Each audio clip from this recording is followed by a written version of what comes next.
and I will be the host for today. You can use the chat functionality to ask any questions. So if anything pops up during the webinar, then please mention the question in the chat. We will come back to you in the end of the webinar so that we address the questions, and we will make sure there's plenty of space for that as well, so that you at least have all your burning questions to be hopefully answered. For the rest, if anything happens with regards to sound or slides, etc., then you can just use the chat functionality, and we will co-read it from here. So if we get started, you're here for the webinar on Agile Coaching. So it's the journey of the Agile Coach that we're talking about. You might know us, you might won't know us, but we're working here from Gladwell Academy. My name is Renate, and I'm one of the trainers and coaches at Gladwell. What we do is we facilitate a lot of corporate, but also smaller organizations or governmental organizations with regards to their Agile transformation. So this means at any point within the Agile journey, they might need assistance or want assistance from either a trainer to train them on specific skills. So that could be Agile, the Agile Basics training, or it could be the product owner or the Scrum Master training, or maybe more in depth on Agile Coaching. So as an Agile coach, we also go out there and facilitate teams or management or help in setting up roadmaps and etc. And then this is the combination of the stories that we hear in real life and what we bring from different models, different tools, and different toolkits that we use ourselves. From my perspective, I'm working here for over 2 years now, and I've been engaged with a lot of different clients. So during this webinar, I love to share some stories about that as well. So we won't only go into some a bit of theory, what's the reasoning behind Agile and especially Agile coaching, but also how does it look like in real life, because that's probably most interesting.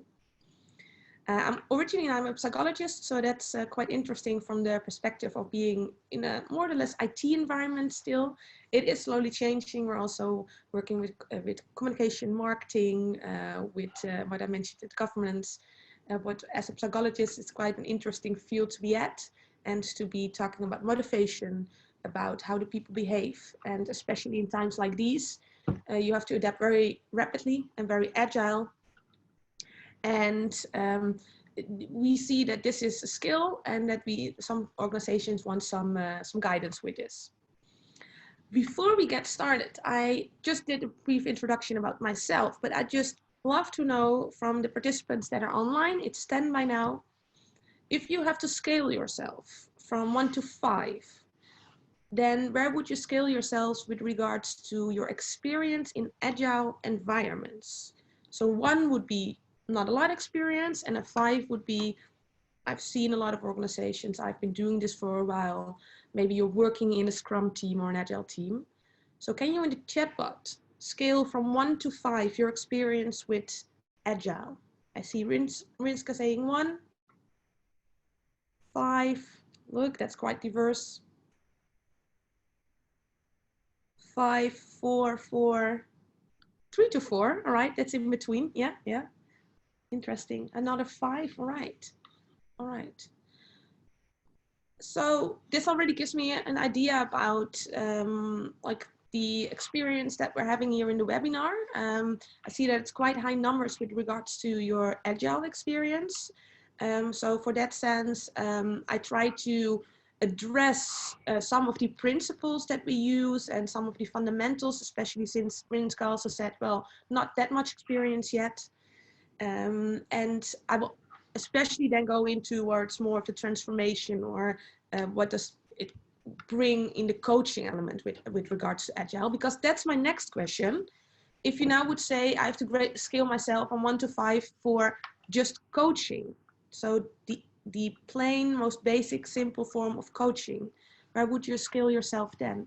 Also on 1 to 5, also 5, I see. 3, 2, all right. 5, all right. All right, so that's interesting, because Agile Coaching really combines the 2 principles here. So both what happens in an agile environment and how do you move around here. What do you bring towards the agile transformation? What do you bring in which phase of the agile transformation? That's what we will talk about as well. But then from the coaching perspective, that's actually a new discipline that comes in with regards to working with agile teams, and it brings in a new skill set as well.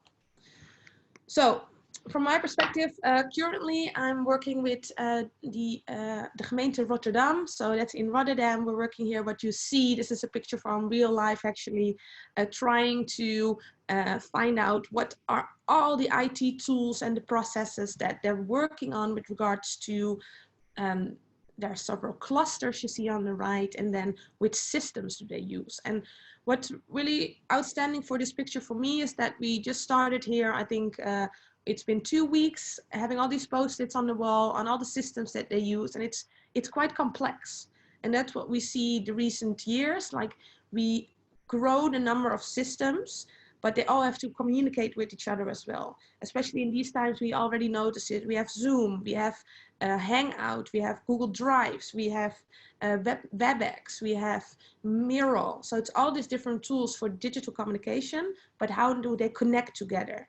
And that specifically is what we're trying to achieve here with working with agile teams. How do we, as an organization, make sure that all the systems that we use in the organization and all the teams that are involved with these systems can communicate with each other in a way that it brings value towards the customer or the set of customers that we're addressing. Well, the first thing to do is what you see here on this graph. It's trying to get things transparent. So it might not look that transparent yet, but this is already way more than we are used to before, because all the information is out there in a computer. And now how do we make sure that the whole organization knows what's out there and how it's all linked? So this is the starting point for why actually working with agile teams. So agile can be mentioned as some sort of like an umbrella. It's not agile is not a method itself. It's a mindset, and it has some principles and values that address certain different methods or tools under it. So on the left-hand side here, you see the lightweight approaches, and on the right-hand side, you see the full-scale approaches. In your role as an agile coach, this also makes a really clear distinction. So either you might be working with a small scale and just a team, so a team using Scrum or a team using Kanban. These are methods. Or on the right-hand side, it would be scaled agile, and there you see that a whole organization might go into a transformation journey. As an agile coach, it makes sense to know about these principles and these tools, so that once a customer or a team addresses a certain question, that you know what principle, what method really applies to this. So we also say that in your journey as an agile coach, what we're talking about here, it's really nice to think ahead and know or read into the methods that we have here so that you are familiar with those. But why would we then actually use one of these methods? What we say within the environment changing this rapidly, you can see it as, for example, your need or wish to listen to music. Maybe years ago that would have been listening to a tape recorder, or it would have been listening to a CD, or it would have been listening to the radio. Nowadays, we listen to Spotify. The need or the request in that sense is the same. We want to listen to a certain artist or to a set of music or to a genre. But the way that we receive this information changes really rapidly. And this is what you can see in organizations as well. A customer stays having a certain need, only the way that we deliver this need changes over time. And the fact that it changes faster and faster means that organizations have to respond faster and faster as well. And we noticed that addressing this in the traditional manner was not that applicable anymore. So what we do want, and you see in this graph that we have more traditional development rather than agile development.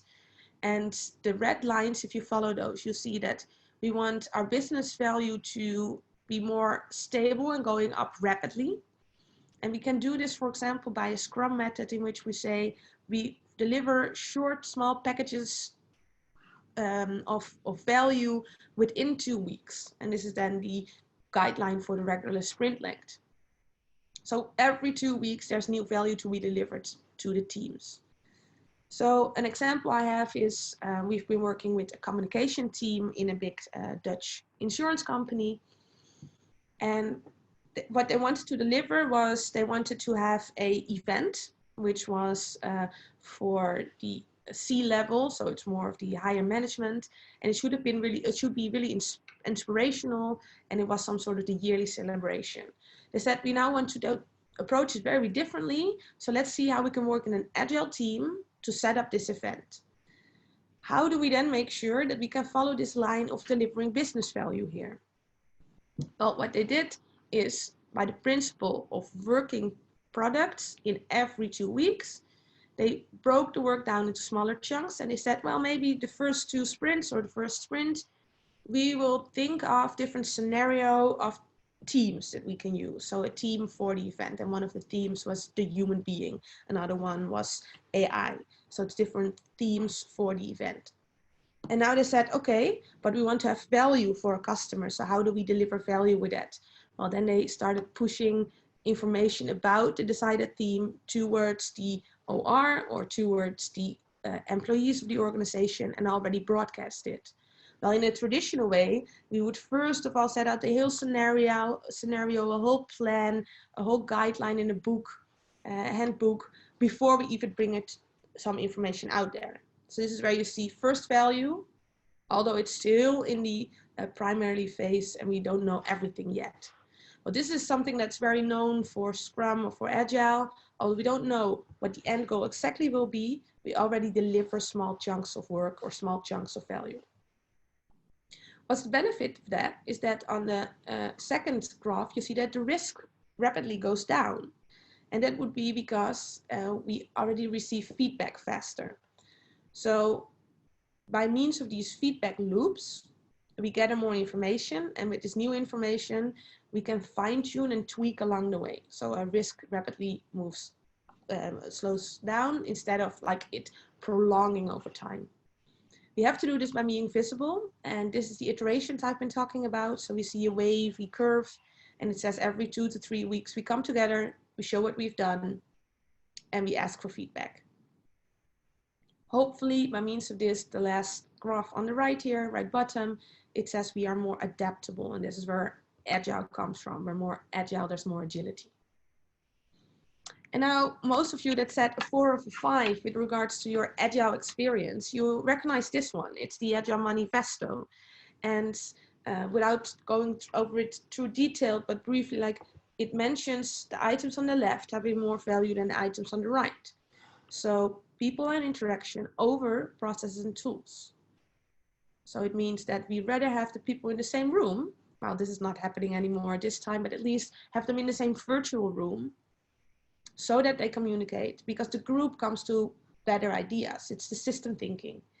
If you say we put 5 people in a chat room or put 5 people in an interactive Zoom, we let them brainstorm, and in an hour they have to come to a result or some sort of like new scenario that works, and people come to a consensus, rather than we have a process in which we say we first have to do interviews and then we need to go to the manager and then we get approval.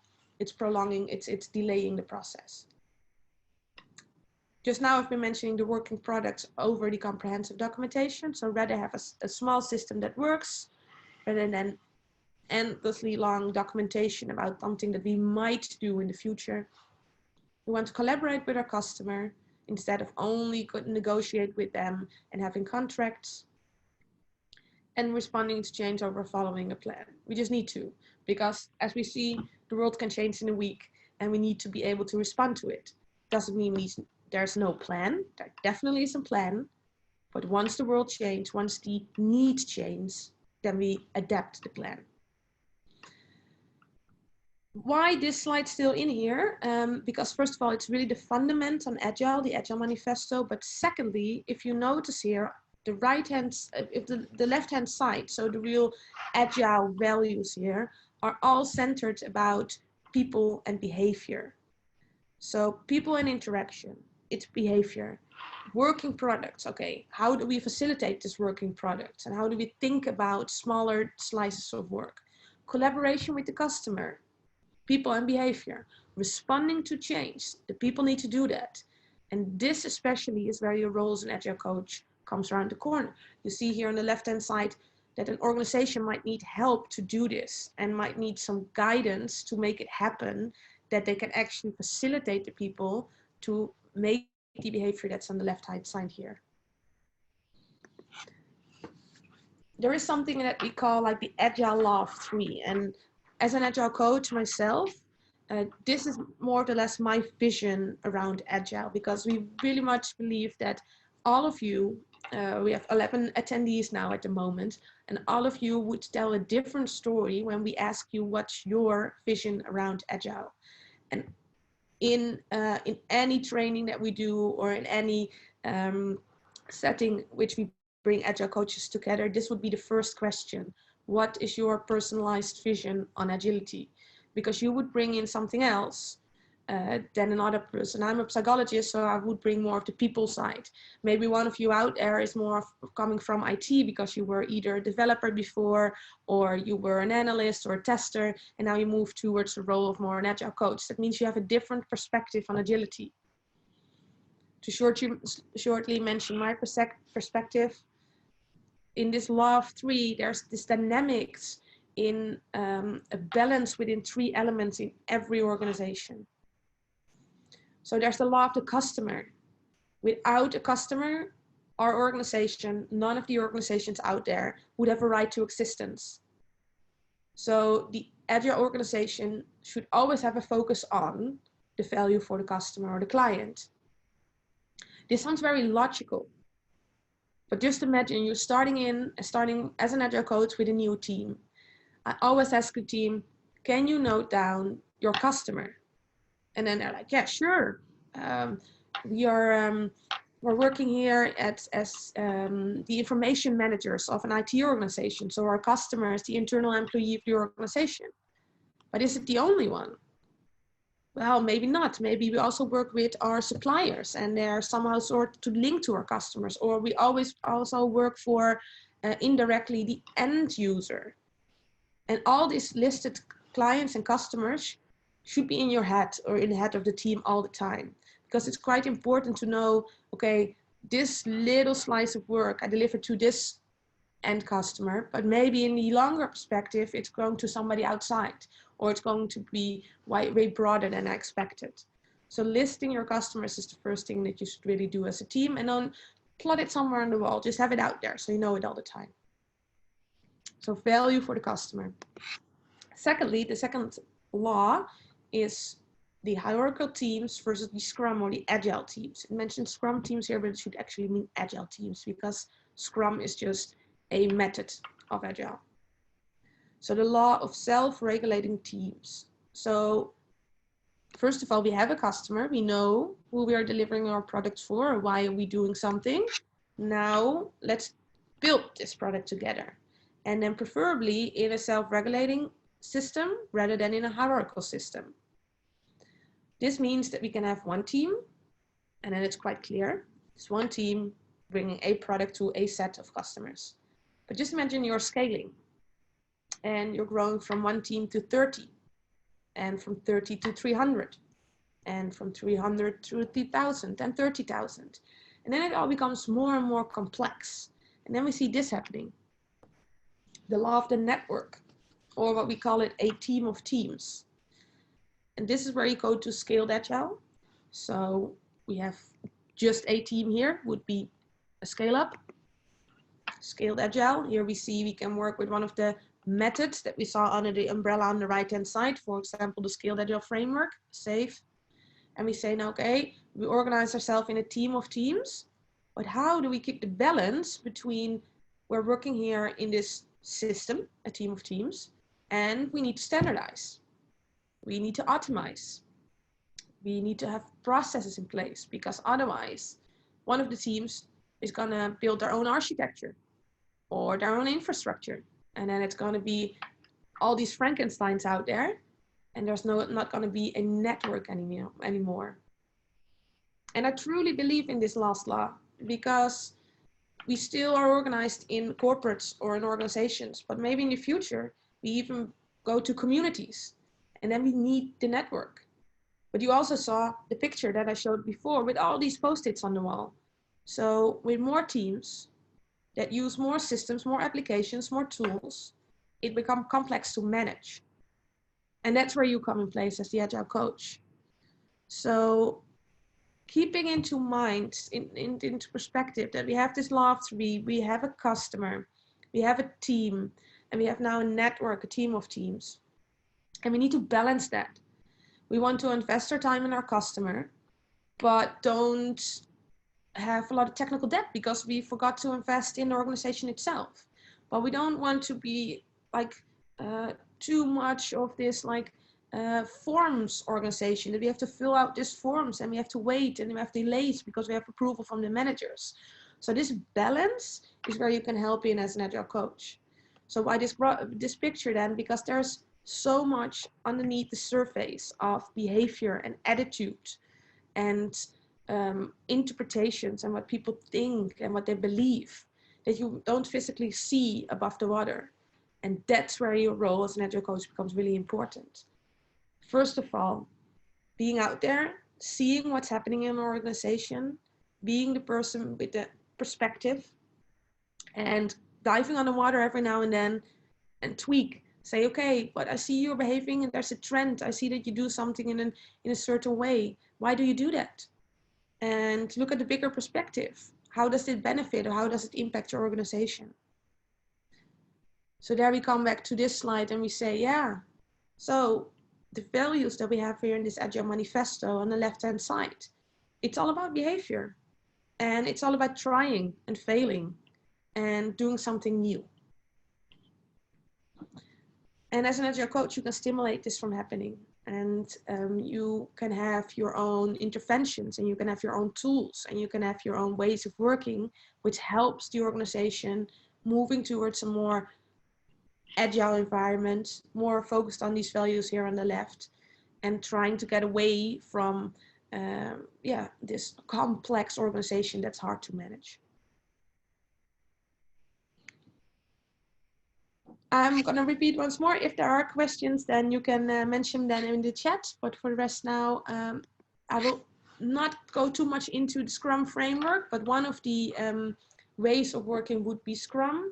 If you're interested in how this works, then I really recommend you to have a look on our website. There are quite some nice articles around Scrum, but just know that the iterative process with getting these feedback loops, this is one of the methods that you can use, or the Kanban system. This one more for change environment, Scrum for change, for new development work, and Run is more for the operational organization. Now, how would you assist as an Agile coach? One of the things that you do, and I just put in some practical experiences, is helping them to understand what is that bigger picture that I mentioned before. On this photos, you see that there's an epic writing exercise. And an epic is something, a chunk of work that goes for 3 to 9 months. So I know there's a lot of like jargon in Agile and we don't really need to use it, but it's basically what you would previously mention as being a project. We now say, no, we don't work with projects anymore, but we say we bring a big chunk of work, which is there called an epic, towards a set of teams. So that's the team of teams. And we're gonna invest some time in breaking that up into smaller bits and bringing those smaller bits into the sprints and the iterations.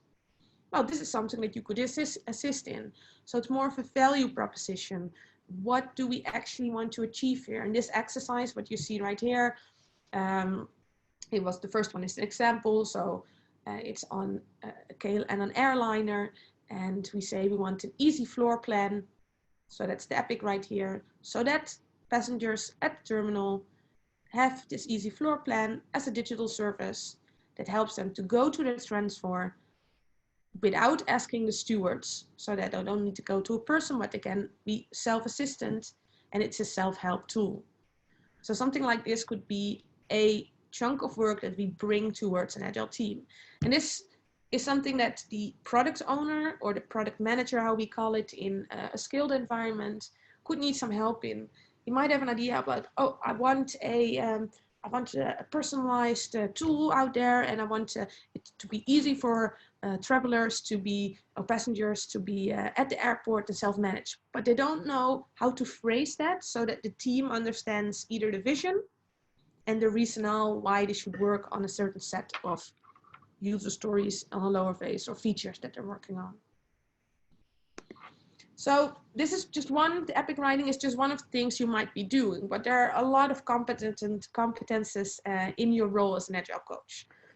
I just addressed have your own vision. So I think that's very important because you yourself are a unique person. You bring in a set of experience and a toolkit yourself, and now you're going to an Agile team. So what is your vision? Secondly, you might know this spider. It's from Lisa Atkins. It's one of the very known Agile coaches, or at least a trainer in Agile coaching. And she wrote down that there are competences that you embrace as an Agile coach. So let's briefly go through this. We see, first of all, on a right-hand side with processes and a left-hand side with content. So what she says is that as an Agile coach, you first of all here facilitate a process. So either that is by a one-on-one coaching conversation, so that's in this element, professional coaching, or a group coaching in which you say, okay, there is a certain team and they have issues with they are not up to speed, or they overpromise, or they have internal conflicts, and there you might act as an Agile or as a professional coach. Then under that, on the process side, you see that it mentions facilitating. And this is interesting, but because what would make facilitating different than the Scrum Master? Well, maybe the Scrum Master needs some assistance from your side, and then you might co-facilitate.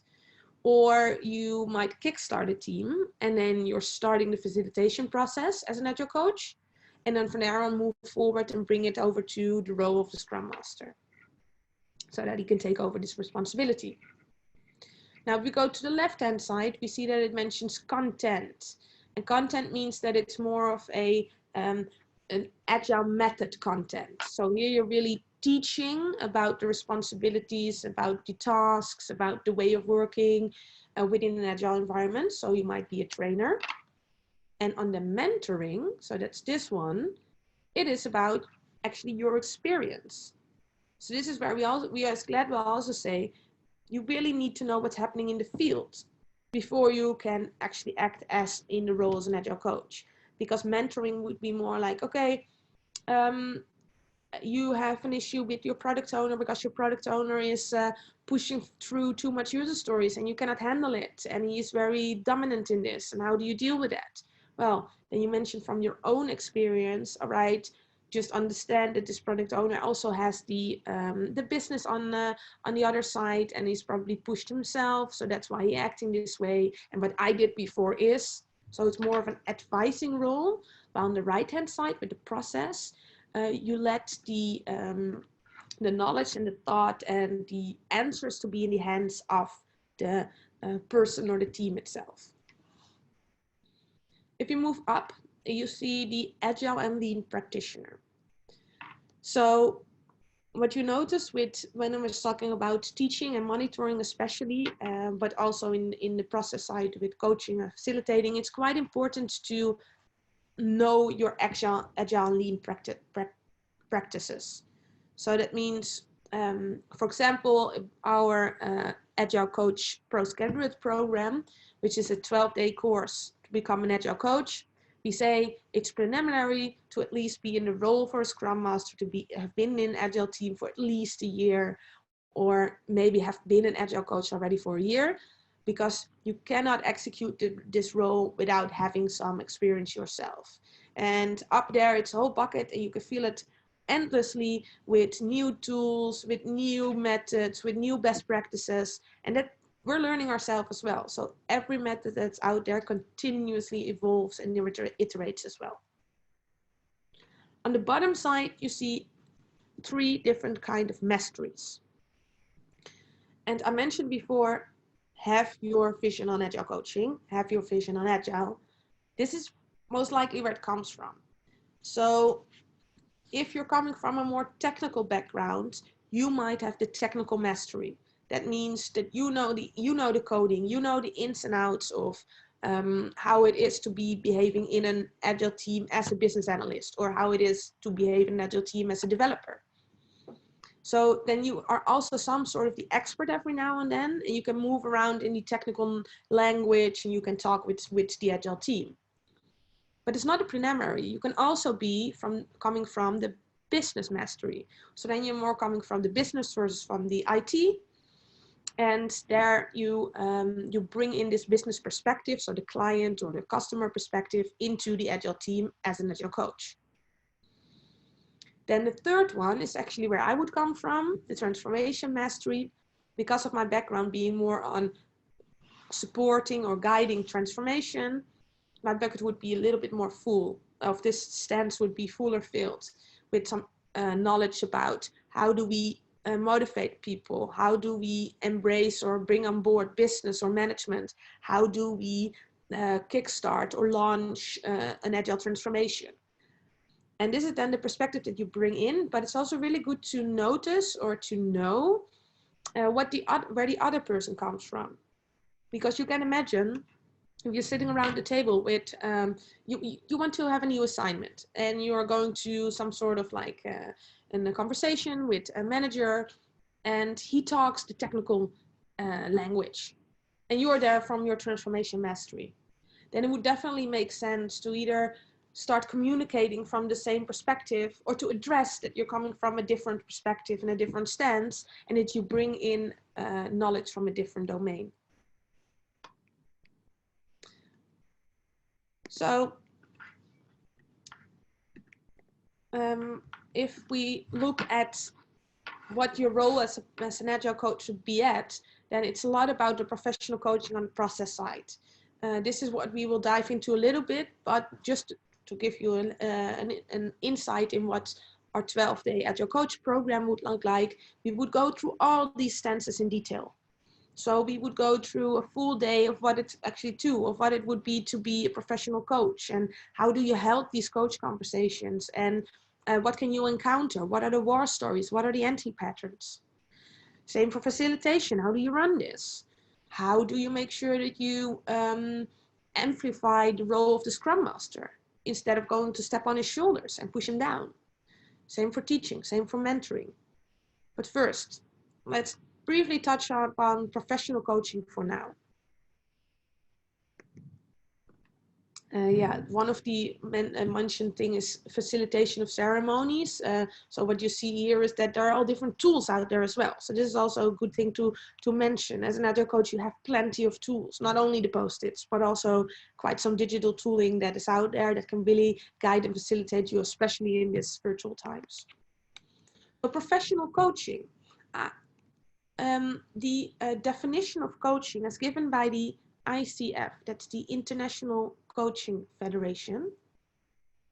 It says coaching is partnering with clients in a thought-provoking and creative process that inspires them to maximize their personal and their professional potential. What's quite important within this definition, and what I really value here, is that it believes, as an Agile coach, you should believe in the potential of your client.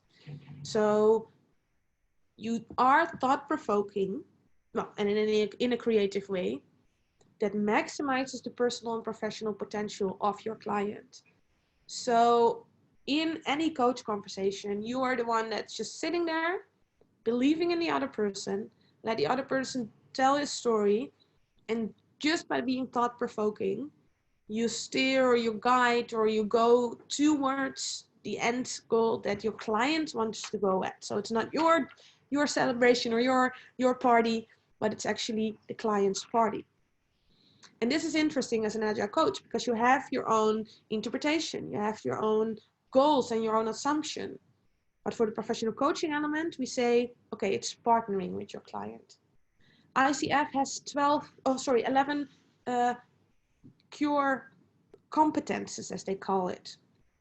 And it's nice to address those a little bit, because where we really see nowadays that they're everywhere, they're popping up agile coaches, but how do you know that the agile coach you're talking to, or that you are, is really following not only the agile principles, but also knows what it means to be a coach. And the competence that we saw in the Lisa Atkins spider before, there are a competence of some sort of like roles that you encounter. But here we say with this 11 core competences, okay, but how do you execute on your role? So first of all, it's meeting the ethical guidelines and the professional standards for coaching. So a sense of creating a sense of security within the conversations, making sure that you are not addressing the topics or the issues that you hear towards maybe that person's manager, and etc. You make a coach agreement. So you mentioned at the beginning of the conversation, okay, you bring me this topic, and we're going to talk about it for today 20 minutes, and then 3 more sessions, and etc. So you make a coach agreement. Establish trust and intimacy. So make sure that somebody feels heard, really important. Be there, be really present in the conversation, by active listening, by powerful questioning, by direct communication, by creating awareness. And then at 9, 10, and 11, come to designing actions, so that somebody actually can start planning towards their personalized goal and manage this process and have accountability for it. So come back to what they've been mentioning in a later point in time. Why are these 11 that important? Because we say what a journey looks like is going from a current state towards a future state. And you're supporting this individual to make that jump. And this is as if in the slide it's one person, but you're actually here in your role tilting the whole organization. So how do you bring the organization from that current state to the future state? Well, maybe you need to start with visualizing, having the conversation, drawing the out frame of what the future state will look like, because that's not as easy on its own. And the management of a certain organization, or the lead of a certain department, might need help with setting these future state goals as well. So that's your first step. Make this transformation happening by having clear set goals. And those goals, they are to be addressed. And so from going from A to B state, those are to be addressed in every conversation that you held as an agile coach.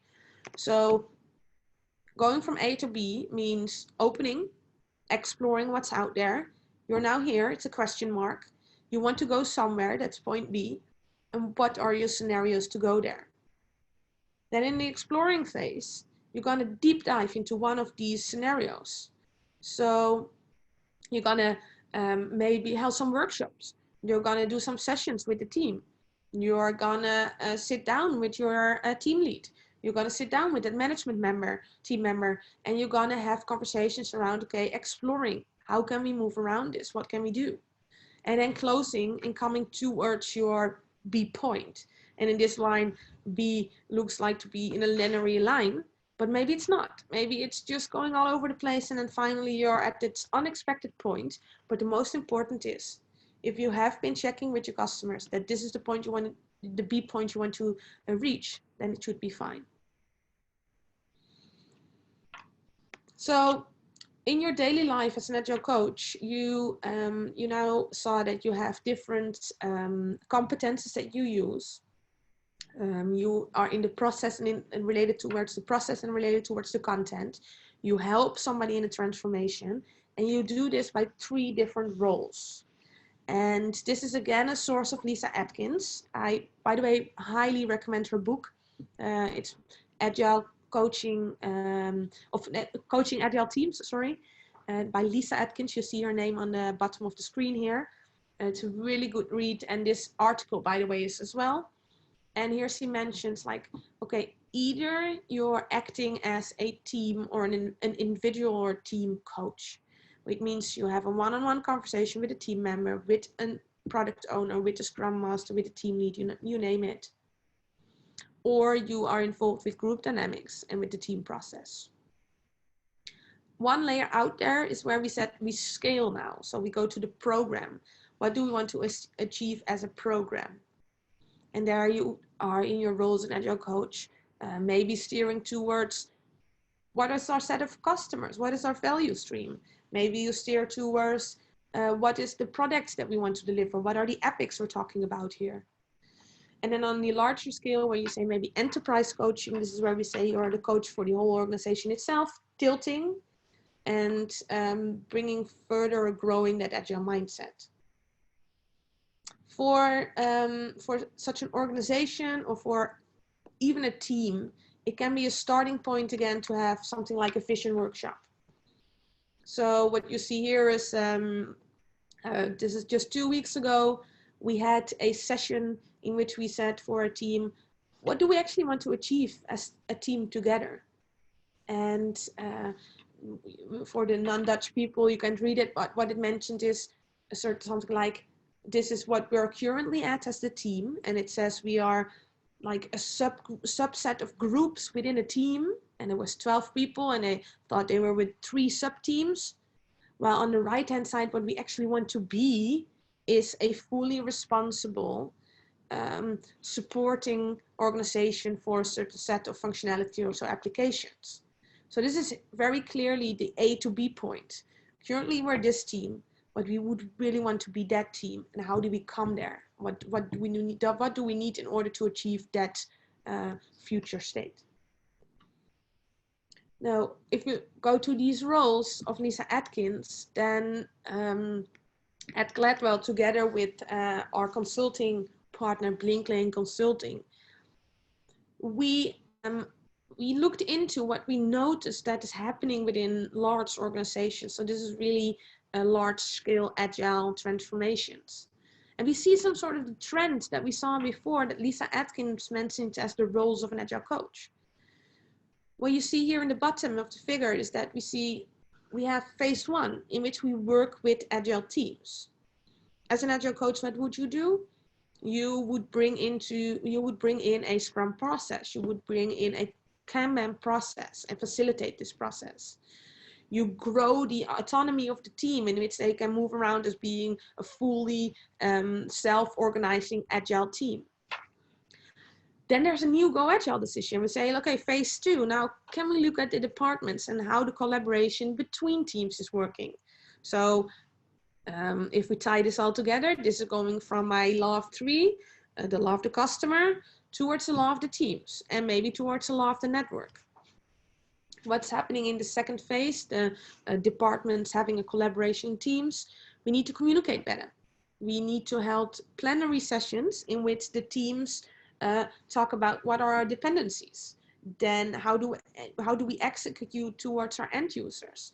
Then how do we bring forward the agile transformation if we also need the line processes and not only development processes? Phase 3. So if we see that the end-to-end teams now deliver on value in the whole system.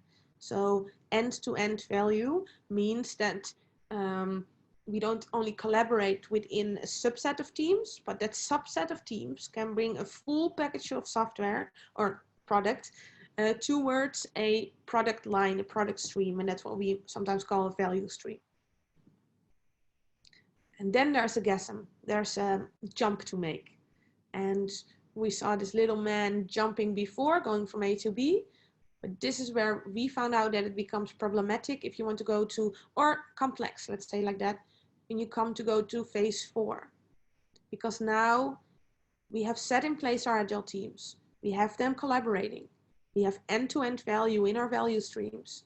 But now how do we organize our structures, internal structures like HR, finance, the budgeting, the compliance, the control?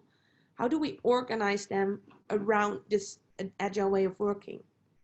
And you would see that that organizations go back and forth from phase 3 to 4. Even those that we know that have been working Agile for 3, 5 years, 6 years, that are quite mature, that are quite fast in adapting to this new way of working, and that really have their systems in place. They even go back and forth on phase 3 and 4. Because just imagine tweaking your HR system and having lean budgeting. It's not the easiest to do. So why am I showing this graph to you? Because it's good for you to think about, okay, I know now what I bring in as an Agile coach. I have a certain set of vision on what I want to focalize. And now, in which phase do I want to support?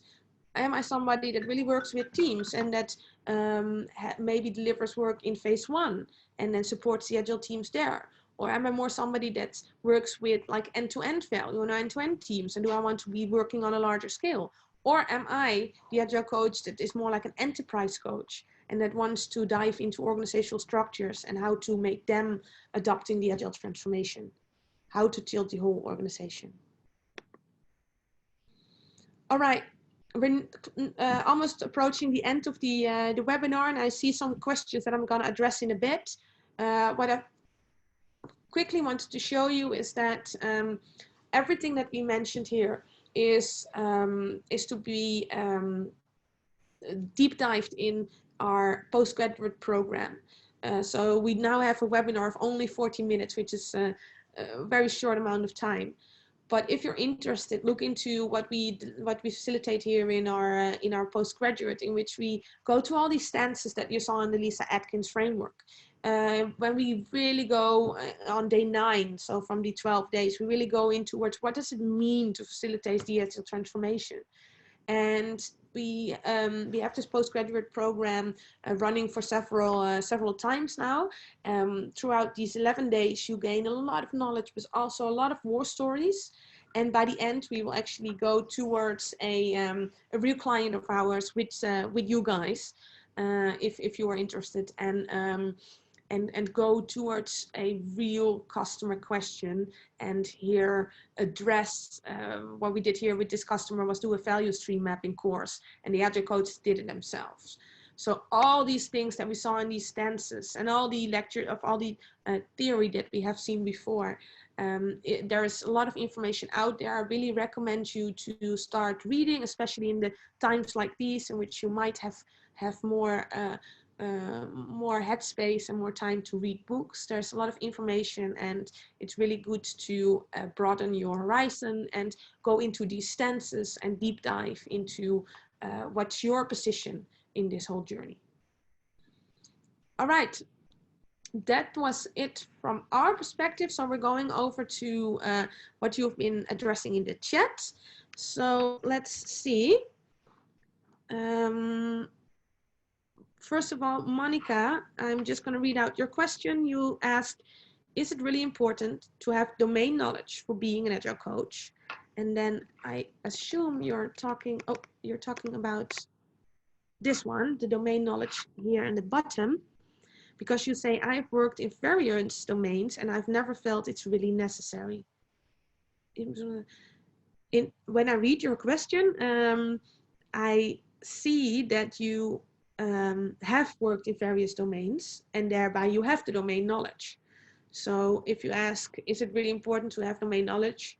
I think you're always coming from either one of these perspectives. So because you have your professional experience already, and once you mention you have worked in various of these domains, I think that's only more beneficial, because that means that you can talk the language that's required from you, addressing the specific issue or the specific needs that an organization addresses. So I think having worked from various domains is only more beneficial than coming from a certain mastery on its own. Is that, Monica, an answer to your question? Can you elaborate on that? Or can you mention yes or no?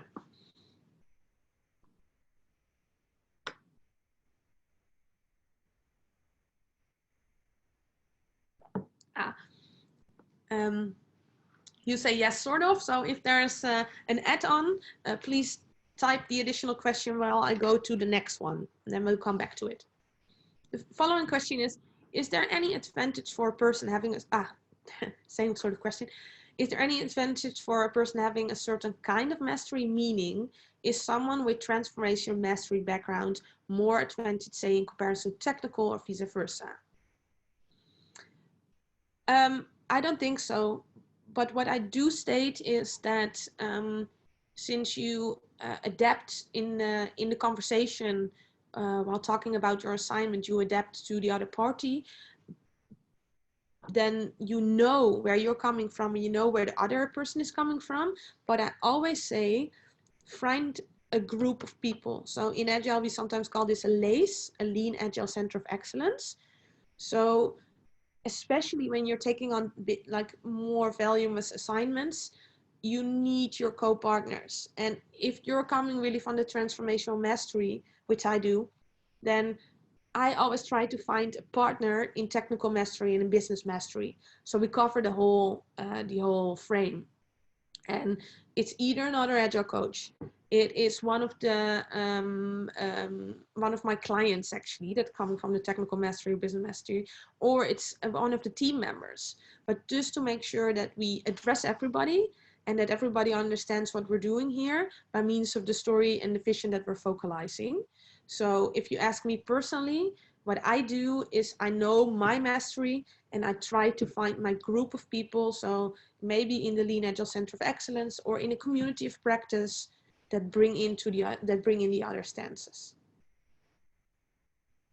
You ask another question in which you say, how do you deal with situations where the person actually needs coaching but does not realize it himself and is not ready to be coached?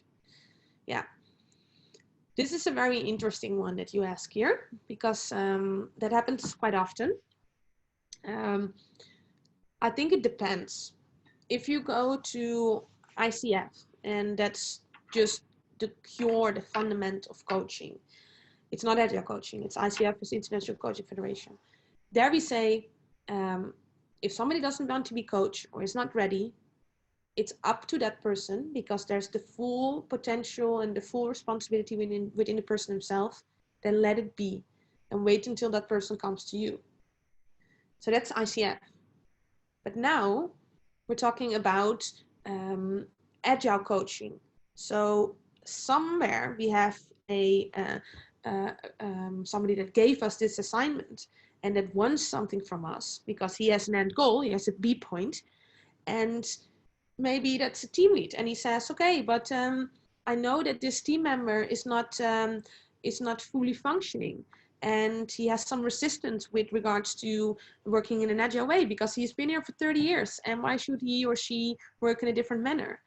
Then you have on the one, as an agile coach, you have on the one hand, you have your the team lead that gives you the assignment, or the department lead, and then you have this team member that's not willing or that has some resistance and doesn't want to be coached. In that sense, I would say that you step away a little bit from the professional coaching and you go a little bit more into a steering or advising role. And that's where you see that the Agile coaching also is a little bit of consulting. And if you really, really know that somebody, there is something going on with resistance, but you need to get it like out of his or her system in order to move and in order to go forward on the transformation, then you can step away a little bit from pure coaching and you can go more on the consulting or advising role. All right, so same to you. Can you mention if this is an answer to your questions in the chat? And then I, for now, go back to Monica, who says, I think being an Agile coach, we have to change the mindset of people, which is aligned to the organizational goals. Yeah, exactly. Yeah. So that's a really good add-on, Monica, to what we have been addressing before, to the question that I've just been addressing. Like, there's this organizational mindset and goals. There's the personal mindset and goals, and we need to find out how to bring them together. Yeah.